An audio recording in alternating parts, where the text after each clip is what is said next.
One of the things that holds people back significantly and often is fear. And you are the guy who's here today to talk about fear and overcoming those fears. I don't think that our goal is to remove fear from our life, because we can't. It's there for a reason. Good luck, right? Yeah, it's existed for millennia of human existence. It's there for a reason. I think we just need to change our relationship with it, listen to it, and then start rising above it and moving beyond it. Welcome to the Outlier Mindset podcast, your guide for living a life by design.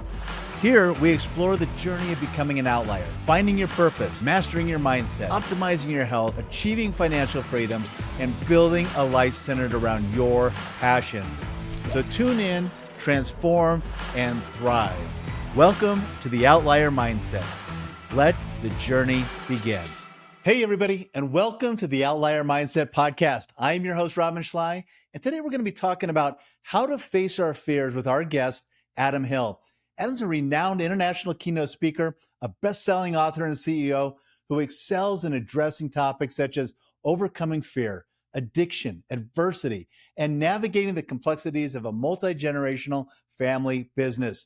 Drawing from his personal journey of transformation from battling alcoholism to becoming an inspiring leader and triathlete, Adam empowers individuals to achieve unparalleled success through his podcast, Flow Over Fear, and his acclaimed book, Shifting Gears. Adam, welcome to the show. Thanks, Rodman. Great to see you, man. Thanks for having me. I'm excited about today's conversation. You know, we've got so many people who are on this journey, this outlier journey, trying to be different, trying to make a difference in life, trying to build a life by design. But one of the things that holds people back significantly and often is fear. And you are the guy who's here today to talk about fear and overcoming those fears. What does fear mean? Where does it originate from? Yeah, it's such a small word, right? Like one syllable, 4 letters, but it's so big. There's so much to it, right? There's just so many implications to fear. And it shows up a lot in our lives. And I think that it's the foundation for a lot of our limiting beliefs that we experience that prevent us from really moving forward and pursuing the things that we really can pursue.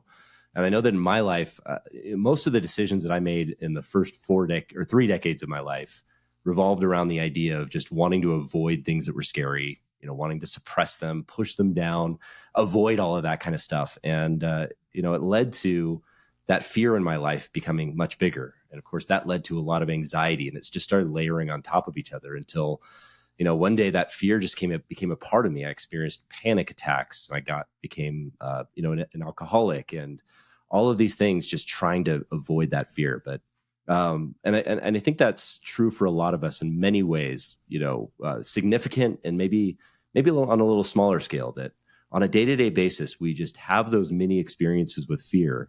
Some of them might be overwhelming. Some of them might not be so overwhelming, but they tend to just impact our ability to move forward in a certain direction. So I try to solve for that in ways where I don't want to, after everything that I've learned, I don't think that our goal is to remove fear from our life, because we can't. It's there for a reason. Good luck, right? It's existed for millennia of human existence, and it's there for a reason.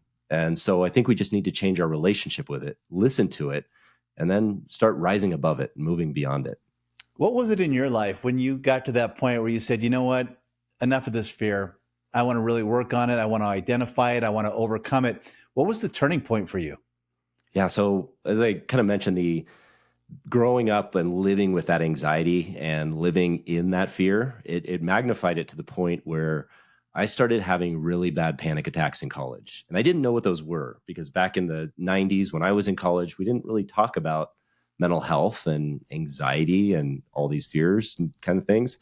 So I didn't know what was going on. I just felt like this. I just had these experiences where I felt like, oh my gosh, I have this horrible, deadly disease, or oh my gosh, the police are after me, and ridiculous things that I just anchored onto that made me afraid, that you might listen to and say, well, why would you believe that?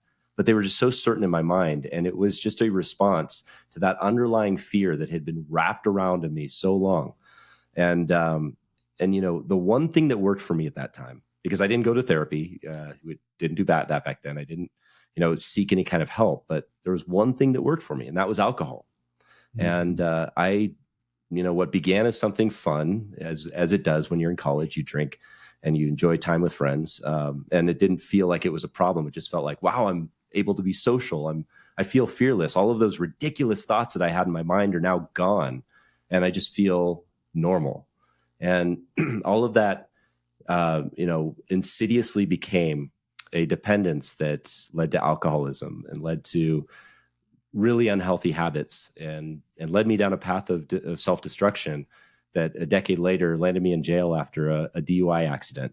And fortunately, nobody was hurt.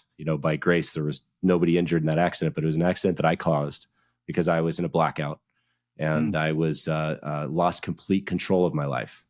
And that was the moment, just sitting in that jail cell, where I realized I have no control over my life. I need help, or I just can't be on this earth anymore. And that was really the first transition point. It wasn't a moment where I said I need to get control of my fear. It was I need to get control of my life again. I need help. And that healing process, that was a first vital step, which led me into the rooms of Alcoholics Anonymous. And that's where I found the first and most important critical ingredient, I think, to overcoming or rising above fear, which is community. Finding that community of support and help and encouragement, whatever it may be. For me, it was Alcoholics Anonymous, but it may be for whatever thing you may be facing in that world. Whatever that is, there's a community of support that's out there to help walk with you through it. And that's what I found in Alcoholics Anonymous. So you turned away from fear. You had the fears going in. At first, it was like, I went to alcohol. That was my first thing. Went to alcohol. You felt good. You were cleansing. It's like, oh, I'm not afraid anymore. I don't have these fears. But something like that's not sustainable for people. It's not healthy for you. It's not good for you. Right. So you took those things and said, well, I'm going to go to community. And that's how I'm going to alleviate my fear. So was that your first step to identifying fear? Yes. And then getting the help through it? Yeah, as a matter of fact, that identifying fear is such an important part. And I think that's really the relationship that we build with fear is one that, when we're fighting it, when we're suppressing it, we're obviously giving more power to that fear, right? Because it's going to stay there. It's going to be there regardless of if we're trying to suppress it or push it down. But what I found at that time, and what I've learned throughout, years of therapy and coaching and all sorts of things, is that our relationship with fear is really a dance. And it's a waltz. It's a 3-step dance. And those 3 steps in that waltz are, you want to name it, which is identify it. You name it, then you reframe it, and then you expose it. You expose yourself to it. And gradually over time, those are kind of the 3 steps that it takes. So that first identify step was really critical. And that happened early in my journey of Alcoholics Anonymous, when my sponsor at that time gave me a piece of paper and just told me to write down and list out all of the fears I had in my life. This was the part of the process of being sober, was writing down, making an inventory of all of our character defects. And part of that was the fears that we had. And I thought it was a ridiculous exercise, because I was thinking to myself, why would writing down my fears help me through it? Wouldn't that be like focusing me on it? Wouldn't that cause me more anxiety and more fear? But the opposite was true. When I wrote them down, I got all of that rat's nest of fear out of my head and onto a sheet of paper and organized it. And then I shared it with someone that I trusted. And that took the power away from it. There was just this immediate lifting of that release that helped me through that in that organized fashion. And that was such a great first vital step, is just naming the fear, being able to name it, and identifying what that fear represents to you. Everybody's got fears. I mean, we all wake up with them. We've all got them. And I'd even argue that right now it's probably more than ever. You've got so much in the press. You've got so much on social media that just promote fear and they push fear. And, a lot of stuff, maybe some of it can be substantiated, but a lot of it is just kind of like, it's just baloney, basically. It's like there are fears that we don't need to be having. There are fears that we don't need to be addressing. Right. But I really like that idea of sitting down and going, okay, what are these fears that I'm experiencing, especially when it comes to business or the things that I want to be doing in life? What's holding you back, right? What are the fears that are saying, okay, you're not going to be the best version of yourself because you're afraid to do this or you're afraid to do that? But I like the idea of writing it down, because then you get power over it. Yeah. And I think that's going to get you on to the next level of life. Yeah. Oh, absolutely. And to your point about the fears that we experience in the news and the media and all of those messages, finding there's a way in which we're trying to find connection in that, right? By getting informed and then by sharing it on social media, and we get involved in that negative social discourse, right? But that kind of community of negativity does not help heal us. It doesn't help us grow. It doesn't help us get past the fear. It actually it elevates it. The key is in the similarities, finding those similarities and finding that community of like common themes where we want to strive towards a similar goal. And we're not going to find that in the news and the media. And so to that end, it's like, identifying it and making sure that community aligns with the goals that you have, where you're moving toward, and that it's empowering, that it's positive. Then you name it, and you kind of find these epiphanies within those individual fears that you found. The epiphany that I had in there was that most of the fear that I had in my life, after writing those down, if I looked at it, my sponsor asked me, he's like, how many of those fears on that list that you have, how many of those indicate that you're in immediate danger? And I looked at it, I'm like, wow, it's practically none of them. None of them indicate that I'm in immediate danger. My life's not in danger. And for millennia, our human species has experienced fear because we have a sense of danger. We don't want to, approach the cave that has the bears in it or the saber-toothed tigers. Yeah. But over the last maybe 150, 200 years or so, that fear has shifted into something where we're more comfortable. We don't experience those fears on a daily basis, but we experience new fear in a new way, a different way. We're overwhelmed, or we're uncertain about the future because we have families to provide for, or we doubt ourselves. And I think those are really the three primary root fears that lead to the anxiety that we experience. And the overall fear experience we have is uncertainty, overwhelm, or self-doubt. And being able to tackle those three individually can really help us to move beyond it. What would you say is the difference? I think about fear, and I think that it creates a lot of worry at times. So, do those two things go hand in hand, or are they one and the same? I think fear for me, as I've kind of looked at that, is more of a targeted thing. Like, I'm afraid of confrontation, or I'm afraid of rejection. There's a specific target to it. And I think what happens is when we have those fears, a lot of times those can be elevated to the point where we reinforce those with our limiting beliefs that we have, right? These beliefs that we have about the world or ourselves that that tell a story based on our experiences or our interpretations of those experiences that tell us of our abilities to do that. And we get in this vicious cycle where that fear reinforces limiting beliefs, and that reinforces the fear, and that reinforces the limiting beliefs. And in that, the feeling of anxiety or worry grows.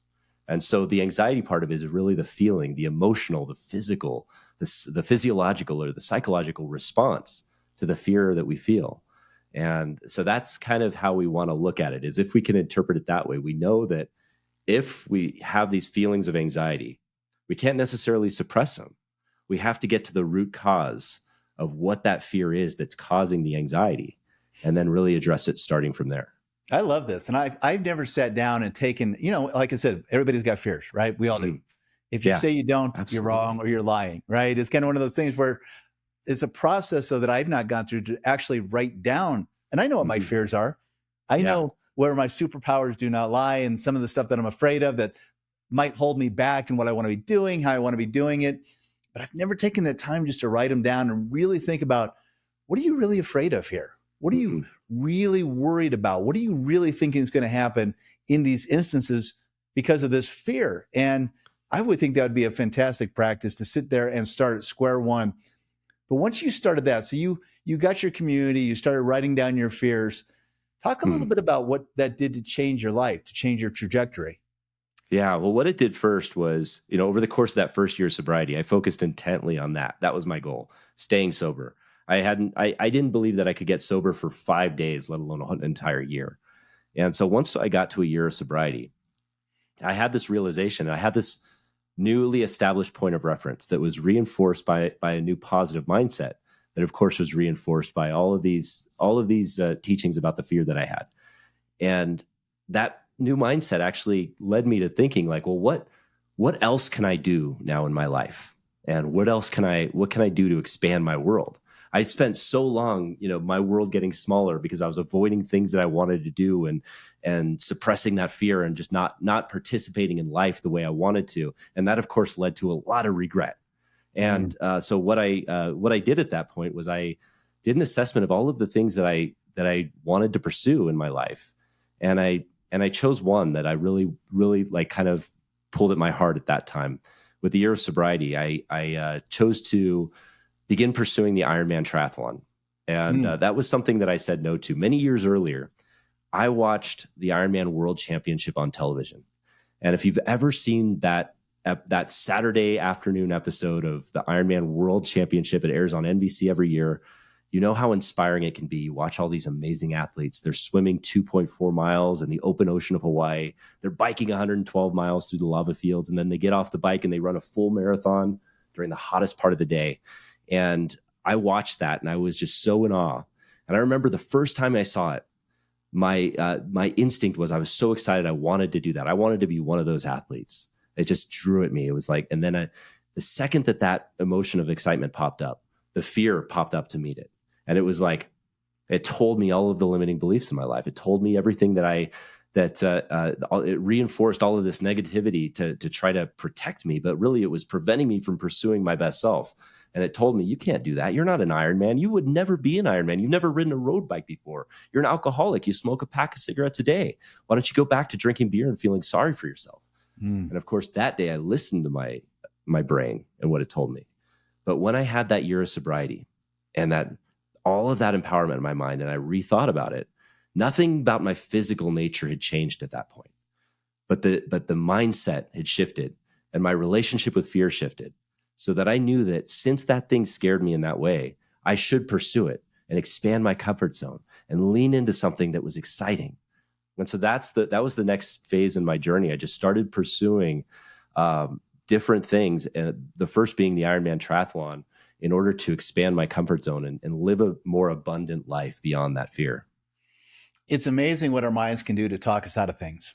Yeah. We've got these beautiful lives and these beautiful opportunities in front of us all the time. The things that we're doing are so incredible, and the things that we can do are so incredible, but our minds so often come in and say, you can't do that, or you shouldn't try that, or that's not you.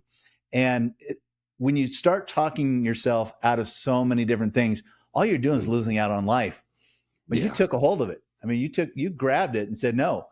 You took that negative voice, came back and said, I'm going to do this. Yeah. Yeah. And here's the beautiful thing about that is that, I still had never ridden a road bike or swam more than the length of a pool, but I was able to start just kind of nudging my comfort zone outward and just pushing a little bit past my comfort zone, learning to float in a pool, and then, starting to swim 25 yards. And by the next year, I'd done enough of those little steps to get to that next big step, which was, swimming in an Ironman triathlon. But the more that I did that, the more points of reference that I created for myself of ways in which I felt afraid, I went anyway, and I discovered what was possible beyond it, this abundant life. And that feeling then became the addiction, the thing that I wanted to pursue. And so many years later, so a year after I started committed to pursuing the Ironman triathlon, I competed in my first Ironman, and I finished it. And that led me to wanting to actually pursue that dream of qualifying for the Ironman World Championship, that race where only 1% of the top triathletes in the world can compete in or get qualified for. And a few years later, so after competing in 6 more Ironman triathlons, I had the opportunity to appear on a television show called Ironman Quest for Kona, which was similar to the very show that I watched when I sat in bed, or when I sat on the couch drinking beer many years earlier, saying I couldn't do something like that. I was now about to be featured on a show just like that, where on that show, I qualified for the race. I finished 3rd in my age group out of 300 men and achieved the dream and made it to the Ironman World Championship. It was just such an amazing bookend for someone who was sitting hopeless in a jail cell, many years earlier, thinking that I had lost complete control of my life. And to regain it and to show that we can regain that control, regardless of what our past experiences were. We can, rebuild our lives, and there is freedom beyond that fear. Well, and you'd never been on a bike before. No. You've been on bikes, I'm sure, but yeah. Oh, yeah. Yes. Bike, right? I mean, when you're going on this road bike, and I can't even imagine going into something where I don't even know about a road bike. If I was sitting there, I sit here listening to your story going, gosh, I wonder if I could do that. Yeah. And my mind saying the same things that your early mind was saying. Is like, no way, man. Yeah, but right. of course, how old were you when you were going through that process? I mean, because I know that physically, I'm 54 now. Mhm. Physically, my body tells me a no on a lot of things. But where were you at in your journey there, age-wise?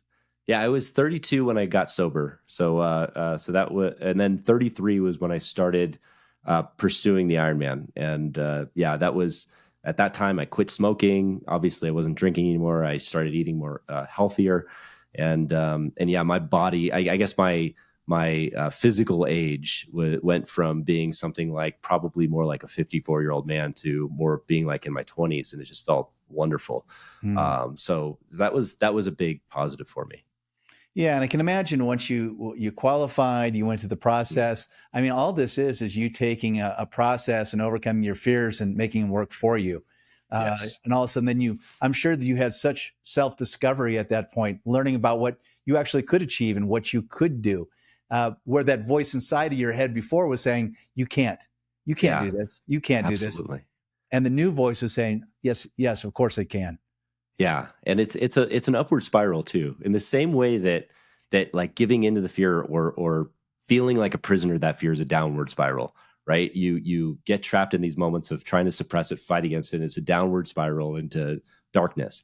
But the more you lean into it, it's an upward spiral. You start to gain more confidence in the thing. More responsibility comes to you. The fear doesn't necessarily go away, but you learn to dance with it, and that's the real power of it. Is you start to see that fear as something where you can reframe it, and you could start to expose yourself to it more and start to rebuild it. Going through those experiences and achieving that Ironman dream really showed me, what was possible for me beyond, so that even now, as I run my family's business, we're fourth generation family business. We have 60 owners, most of them family. Everybody kind of there's a lot of conflict in there, obviously, that we have to manage. And there was a lot of anxiety coming in when I took that over. But that gave me the confidence that I could do that more effectively. It gave me confidence that I could be a better father to my kids with the challenges that they face. Those kinds of things just help us to grow in more powerful ways if we intentionally put ourselves in the position where we can rise above the fears. Yeah.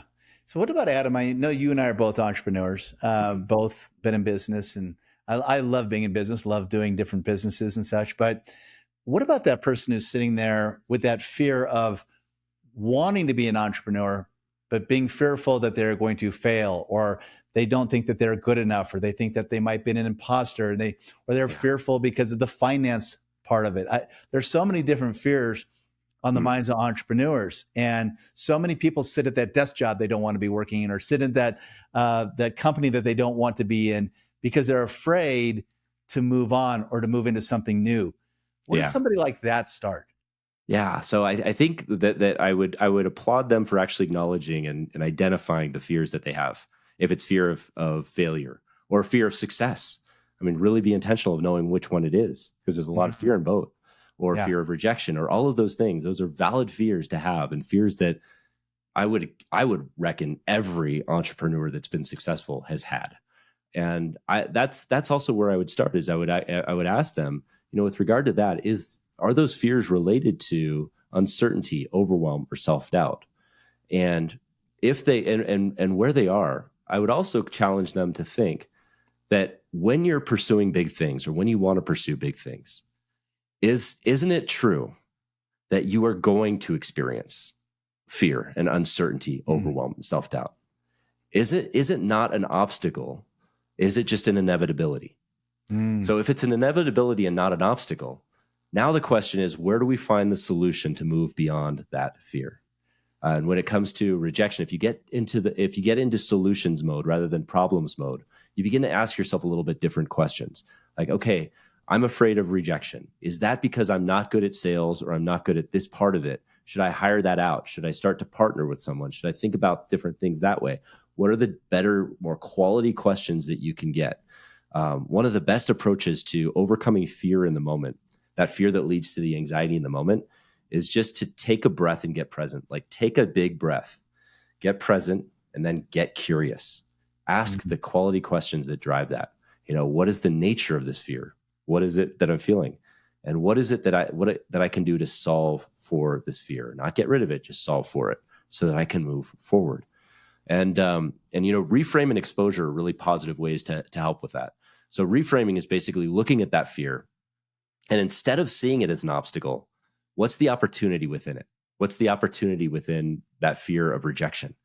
Maybe it's the fact that this is such a big opportunity for me, that this is showing up as a fear of rejection because I have the opportunity to take my life to the next level if I just move beyond this. And then the exposure piece tells you, like, what are those like little 5% beyond my comfort zone exposures that I could take on this? Maybe it's just picking up a phone and calling somebody I know and having a discussion, not even selling them on something, but just having them a discussion about this business idea. Maybe that's just a small exposure. And then follow-up exposure is maybe I call somebody that I don't know, somebody who's already in the business, to talk about it with them and talk about these things. And then it just kind of snowballs into you're building this immunity to that fear, or more exposures to that fear to build more of that. So those are kind of the next steps in addition to naming them. Reframe it and then expose yourself to it just gradually. Sometimes we can aimlessly drift through our life, not really sure how to break the patterns and live the life that you've always dreamed of. I get it. I have been there, so caught up in chasing opportunities until I found myself in a life that felt foreign to me. It took me years to unwind the messy web to get back to what I've been put on this planet to do. And let me tell you this, purpose doesn't have to feel out of arm's reach. And I've designed a plan for you to do a little bit each day over the next 30 days in a challenge that I call the Outlier 30. It's specifically designed to help you find or create more clarity around your purpose. So if you're feeling lost and you want to finally turn things around and live that life that you were destined to create, sign up right now. It's free. You have absolutely nothing to lose and the whole world to gain. Visit gorodman.com/outlier30 today. And those are great action steps because so many people don't even understand the action side. They feel the fear, they absorb the fear, but then they don't know what to do with it. I mean, what do I do at that point? I'm scared to do this. I'm scared to go on my own. I'm scared to plan. But just going through the processes that you're talking about here to actually acknowledge it, write it down, and then to do the reframing on what it means, right? I think that is a great actionable step for somebody to go, you know what? No more. I'm going to get up tomorrow and I'm going to overcome these things. And, I remember when I went out on my first venture, I've always been an entrepreneur, but I remember when I was first starting this company where somebody, basically I was working for another company and it was time for me to move on. It was time for me to go out. I was an entrepreneur. I'm a horrible employee. You don't want me to work for you because I'm the guy who's just so entrepreneurial. They'd be like, I'm going to be a pain in your butt. But I was sitting there. They said, hey, I think it's time for you to move on. Not because I was a bad worker and bad employee. They knew who I was on the inside. So it was their little shove that got me over my fear to go out. And I remember sitting in my car thinking about all those fears that you're talking about, sitting there going, was this going to work? Am I going to be successful? Can I do this? Can I do that? But then taking control of those things, changing how I thought about those fears, and then really going after it. And that ended up being a $3 million company in just several years. Wow. Why? Well, just because, I don't know, I had all these fears that didn't really make any sense. But once I figured them out and figured out how to move on from them, it equated to a $3 million company. And you go, well, why didn't I do that before? Why did those fears hold me back for so long? Yes. Yeah. That self-doubt instinct is so powerful in the moment. You know yourself where you're at now, and envisioning yourself, bridging that gap between where you are and where you want to be sometimes seems insurmountable. I mean, to imagine maybe that $3 million company going to a $3 billion company, there's a lot of self-doubt in that, right? I mean, there's a lot of like, how would I possibly do that? Because you haven't experienced the steps yet. A lot of that comes down to trust. And you have to trust your future self to have the capability to build that, and then meet yourself where you're at and focus on just that very next step to get you to meet your future self where they're at, if that makes sense. I mean, you just want to meet yourself where you're at right now, focus on that next step, and trust your future self to build the things that it needs to build on those things that are scary and beyond your capabilities at this moment. Well, I'm sure there's a lot of entrepreneurs out there who are listening too, who are sitting at that desk right now and trying to figure out how to get out, how to go in and start designing their own life. But when you look at those folks, they're also probably going, well, it's easier said than done, my friends. Yes. You're telling me I need to overcome these fears, but that's a lot easier said than done. What should those people do? I mean, we talked about, okay, we're going to write down our fears. We're going to start changing. But to really start breaking out of those chains, to really start breaking through, what are the pivotal moments? Does it take a big life moment, or is it something that they can create for themselves? I think it can be created. I mean, preferably it would be.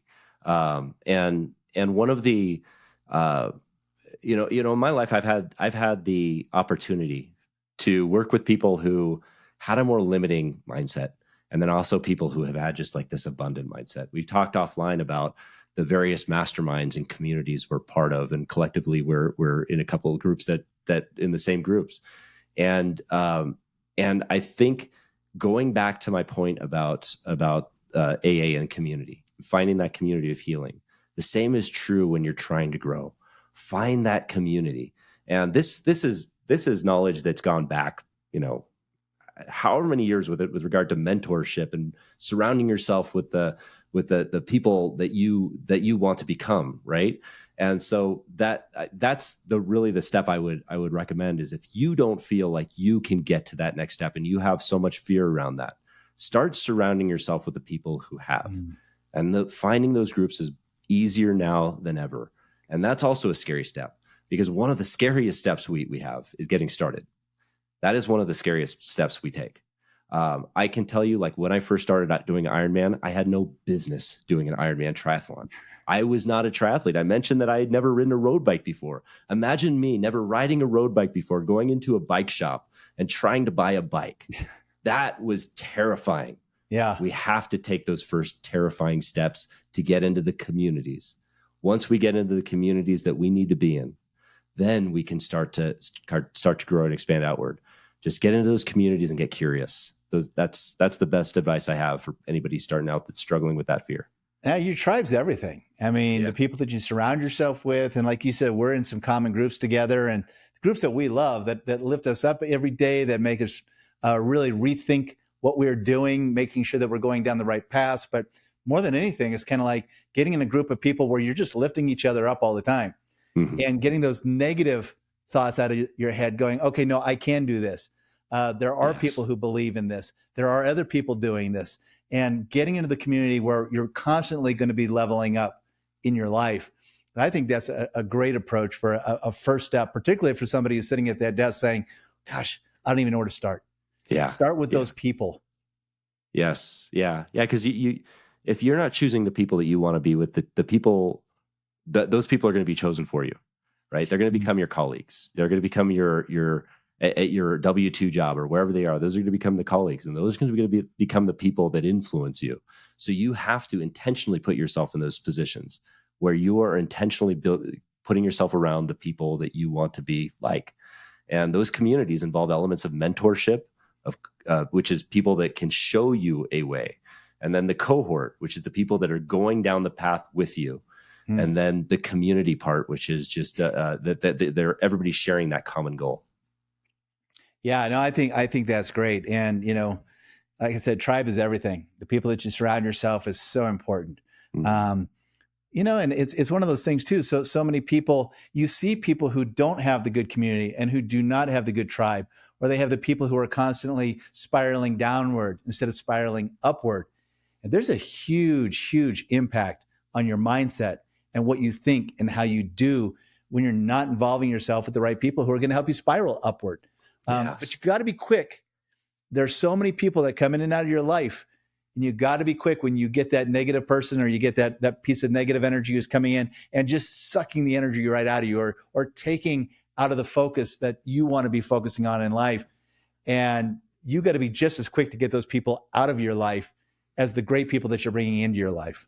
That's such a great point. Yeah, it's such a good point, because you can get sucked down faster with negative energy than you can, pulling yourself. It's kind of like investing, right? If you start losing money on your investment, if you lose 50% on your investment, it takes 100% of the effort or the investment to get it back, right? And that's the same thing with the energy that negative people pull from you. It takes double the energy to get back what you need from those other sources. So yeah, guard that with your life. Yeah, for sure. Adam, tell me a little bit about the book you have out. Yeah, so I have a book. It's about my journey from anxiety and addiction to a triathlon world championship. I got it right here. It's called Shifting Gears, from anxiety and addiction to a triathlon world championship, and it just chronicles my journey from growing up with an anxiety disorder, living with panic attacks, and struggling with alcoholism, to getting sober, working through triathlon. It talks all about my process of going through that, and then achieving my dream of qualifying for the world championship. And in your journey, when you're going on this journey, you talk about some of these pivotal moments in your life where you did go through AA, and you did do the triathlon, and you did the Ironman, and you're doing all these incredible things. But, doubt and fear still creeps into our lives, regardless of where we're at on our journey.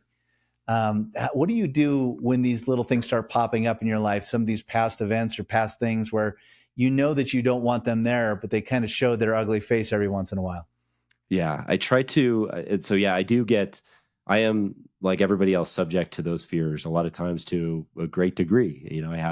It's part of my genetics. I have anxiety disorder, and so it manifests pretty aggressively. And I know that in my mind, I tend to exaggerate the negative, that the worst possible outcome, right?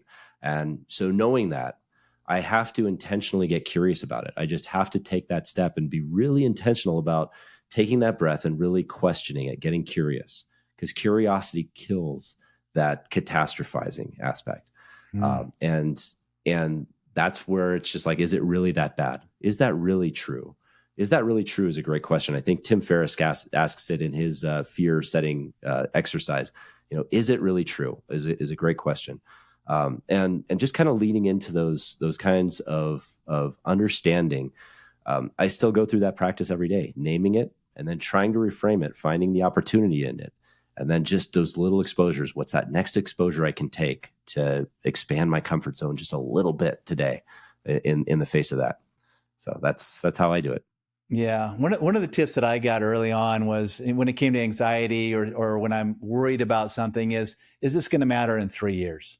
Or is this going to matter in 5 years, whatever the time frame might be, right? Where I might have something really heavy on my chest and it's just eating me alive. But when you really think about how it's not really going to be a significant part of your life in 3 years, 2 years, 5 years, whatever it might be, a lot of times you can just go, okay, I can take a step back from that. I can take a breath and go, this isn't going to matter really in the grand scheme of my bigger life picture, my bigger life trajectory.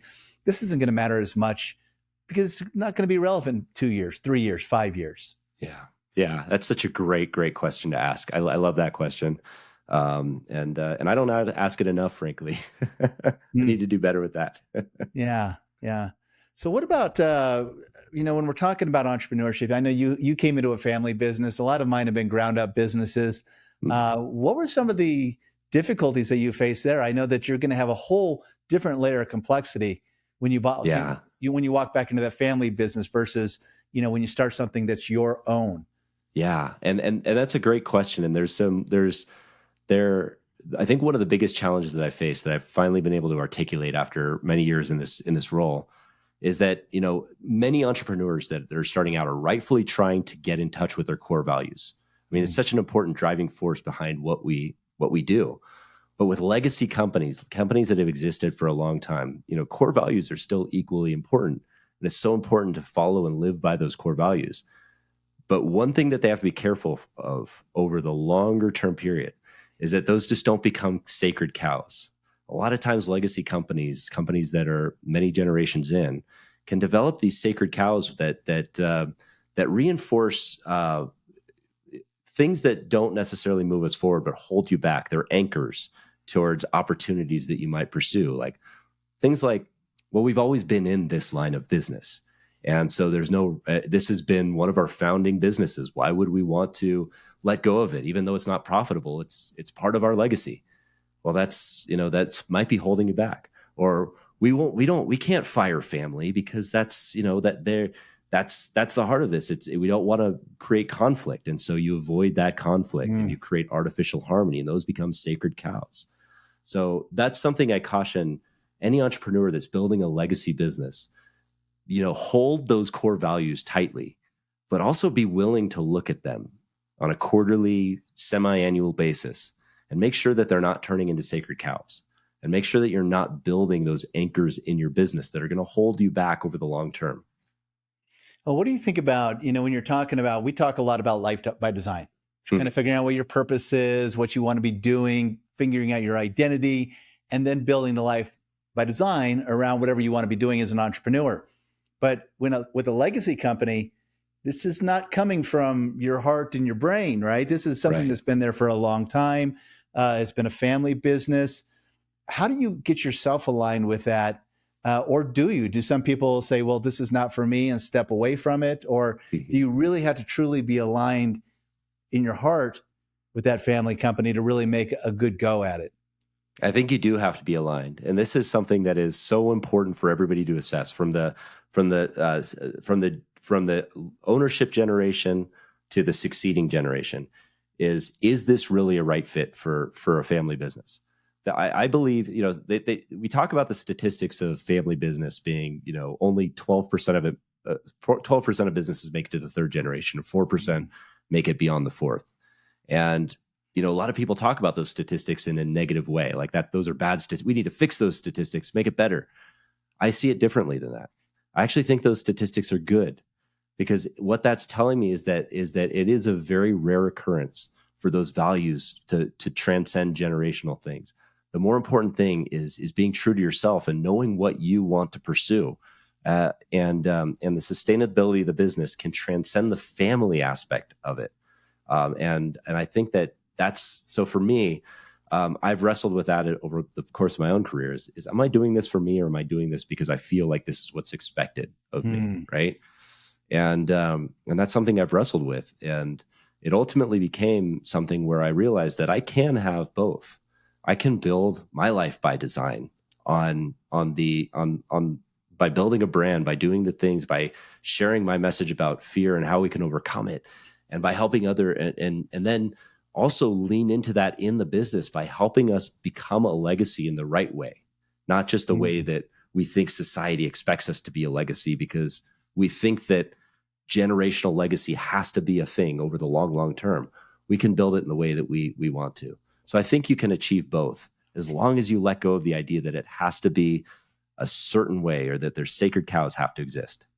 Well, I think that's very good advice, because I do feel like a lot of people would be sitting there going, well, this isn't your thing. You can't do a family thing, but thinking through who you are in the scenario, thinking through who you wanted to be and saying, okay, I can take all these things and I can make this family business even better because of the beliefs that I have, because of who I want to be within this organization.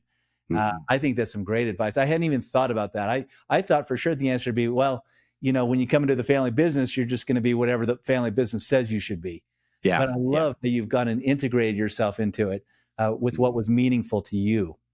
Yes, we have to be able to do that. Otherwise, we will build resentment and regret in our business if we try to create a fixed philosophy.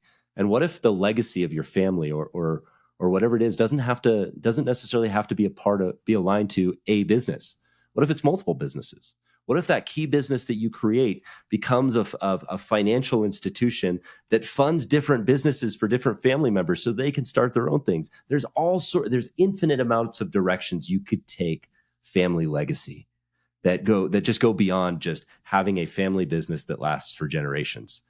And just if you start thinking about it in that way, in that longer term vision of what you expect for the family, for the individuals that exist in it, because they are individuals, they're not cogs in a wheel.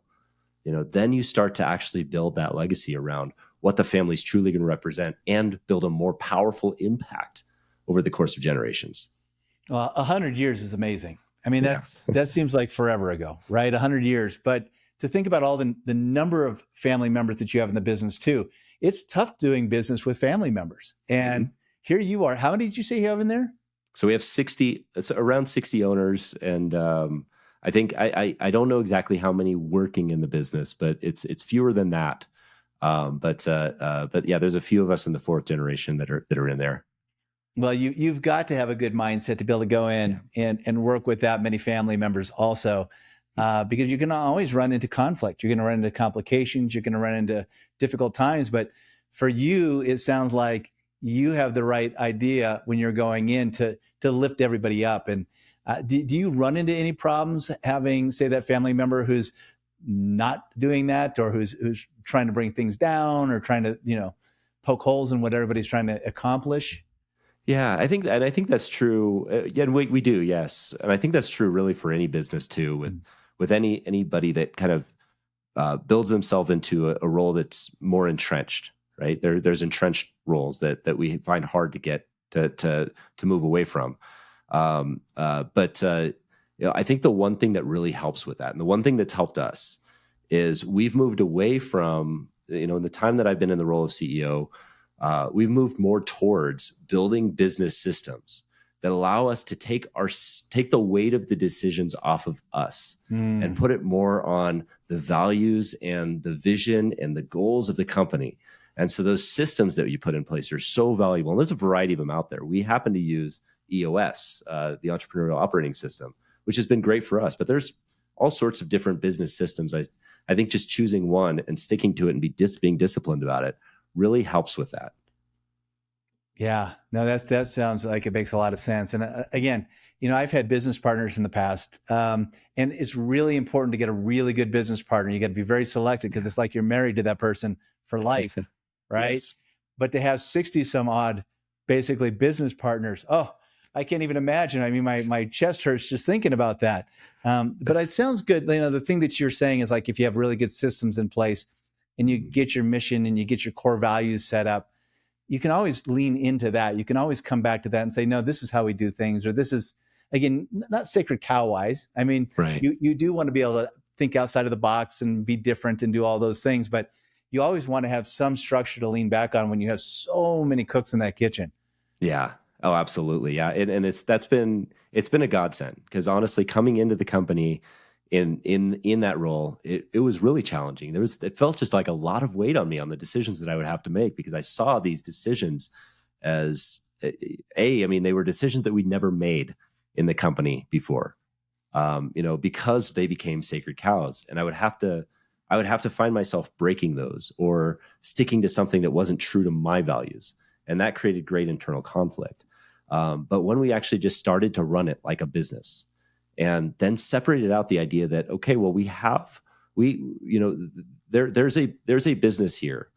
And instead of having that business and family completely encircled in one thing, we can kind of separate those pieces out. We can have the business part of it, which is run like a business. We can have the ownership, which is run by the shareholders and the board of directors.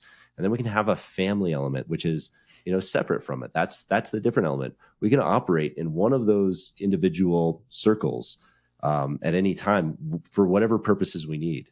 And that's a model that was developed by Harvard professors back in 1978, I believe, called the 3 circles model. And when I read that, I was just like, wow, that was kind of one of the most liberating things I realized. It was like, oh, we don't have to have all of those 3 things intertwined. We can have them a bit more separated and build the systems around that. That was powerful, and something we're still working on building, by the way. Yeah, no, when you own a business, you're always building something. You're always trying something different. You're always trying new stuff. You're always trying to grow and expand. There's not a single, it doesn't matter if you're a 100-year business or a 1-year business. You're always evolving, and, because life's evolving. And I think that's a great thing. The second that you stop evolving when you're running a business or you're an entrepreneur, I mean, you're going to go away. You're not going to make it. You're not going to compete. You're just not going to be there. So, Adam, a couple of things. Number one, I've got some actionable advice for myself on fear. I love that. I've never sat down and just written out my fears to really identify them and think through them. I've never done that. I know what they are, and I try to work on them, but writing them down and trying to get actionable, I absolutely love that. But I want people to be able to find you, find where they can get your book. Where do you want people to go to find you? Yeah, you can find me at adamhillspeaker.com. That's the best way to get in touch with anything that I'm doing. That'll lead you to, my speaking information, my book, my podcast, Flow Over Fear. And yeah, you could find me there and on all of the socials. I think I'm on LinkedIn at Adam C. Hill. and all the other socials as well. Perfect. Well, I appreciate that. And I've got one last question. I ask everybody this question at the end of the episode. And that's if you could go back in time and sit down with your younger self and give yourself the most valuable piece of advice that you have inside you, what would that piece of advice be? It would be that regardless of how hopeless you feel right now, there is always hope beyond hopelessness. And hopefully I would see myself in that hopeless phase and realize that I've done something better with my life, and they would choose the same. Well, Adam, thank you for being on the show, and thank you for everything that you're putting into the world. Rodman, thank you so much. This has been an honor, my friend. I appreciate it.